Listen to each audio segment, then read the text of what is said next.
কওমিয়াতের কোনো একটা নেতৃত্ব উঠে আসুক, এটা জামাত কখনোই চায় না। যে কারণে আজকে মামুনুল হক সাহেবের সাথে তারা এই খেলাটা খেললো। আসসালামু আলাইকুম রহমতুল্লাহি ওয়া বারাকাতুহু। দর্শক, আজকে অত্যন্ত ভারাক্রান্ত হৃদয় নিয়ে একটি বিষয় আপনাদের সামনে তথ্য দিতে এসেছি।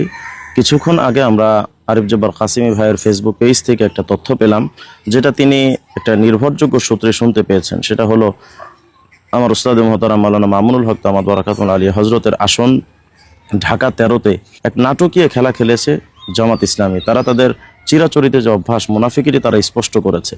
বিষয়টা ছিল এমন যে যখন 138টা কেন্দ্রের মধ্যে 80টা কেন্দ্রের ফলাফল যখন মামুনুল হক সাহেবের পক্ষে আসলো, তখন ইতিমধ্যে ববি হাজ্জাজ তিনি টের পেয়েছেন যে তিনি হারতে যাচ্ছেন। তিনিও মানসিকভাবে একটা প্রস্তুতি নিচ্ছিলেন এবং কিভাবে এই হারের ব্যাপারটা পাবলিকলি মিডিয়াতে এসে বলবেন সেই বিষয়টাও তিনি ক্লিয়ার করছিলেন। এদিকে জামাত ইসলামের সেক্রেটারি জেনারেল মিয়া গোলাম পরওয়ার যখন হেরে গেছে, সিদ্ধান্ত চলে আসছে, ওদিকে জামাতের নায়েবে আমির ডক্টর তাহেরের ব্যাপারটাও অনেকটা দোদুল্যমান, যে তিনি পারবেন কি পারবেন এমন একটা দোদুল্যমান হালত ছিল। রাত 12টার পরে যখন আমিরে জামাত শফিকুর রহমানের আসনটা যখন একেবারে মোটামুটি অনেকেই কনফিডেন্স ছিলেন যে তিনি হারতে যাচ্ছেন, ঠিক এই মুহূর্তে জামাত ভাবলো যে আমাদের আমির, নায়েবে আমির, আমাদের জেনারেল সেক্রেটারি তারা যদি ক্ষমতায় সংসদে না যেতে পারেন এবং মামুনুল হক সাহেব যদি এই মুহূর্তে জিতে যান, তাহলে তো আগামী সংসদে মামুনুল হক সাহেব তিনি বিরোধী দলীয় নেতা হয়ে যাবেন।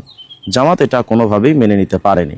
যে কারণে জামাত জরুরি ভিত্তিতে আদাবর, মোহাম্মদপুর, শেরেবাংলা যত এলাকায় যত মামুনুল হক সাহেবের কেন্দ্রগুলো পাহারা দিতে জামাত শিবিরে যত কর্মী ছিল সবাইকে সেখান থেকে তুলে নিয়ে আসা হয়। কেউ যেন তাদের পাহারায় যেন কেউ না থাকে, কারণ তাদের মূল টার্গেট ছিল এখন মামুনুল হক সাহেবকে যে কোনোভাবে হারাতে হবে। যদি তিনি জিতে যান তাহলে এটা তাদের জন্য রাজনৈতিকভাবে একটা ধস হবে।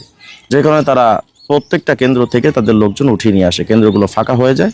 এই মুহূর্তে যে ঘটনা ঘটা সেটা তো আপনারা দেখলেন। অবশেষে কওমি অঙ্গনের একটা নেতৃত্বের বিরাট একটা আঘাত এনে দিল জামাত তাদের চিরাচরিত মুনাফিকি দিয়ে। আমার আখের কথা হলো, যে জামাত ইসলাম তাদের এতটা উপকারী এক বন্ধুকে এভাবে পেছন থেকে ছুরিকাঘাত করে নির্বাচন থেকে ছিটকে ফেলতে পারে, সেই জামাত আদৌ কখনো কওমিয়াতের কোনো একটা আসনে বা কওমিয়াতের কোনো একটা নেতৃত্ব উঠে আসুক, এটা জামাত কখনোই চায় না। যে কারণে আজকে মামুনুল হক সাহেবের সাথে তারা এই খেলাটা খেললো। এই জন্য আমরা কওমি মাদ্রাসার সকল দেওবন্দি চেতনার মতাদর্শের আলেম ওলামা এবং সমর্থকদেরকে বলবো, জামাতের মুনাফিকি থেকে আমাদের বেঁচে থাকা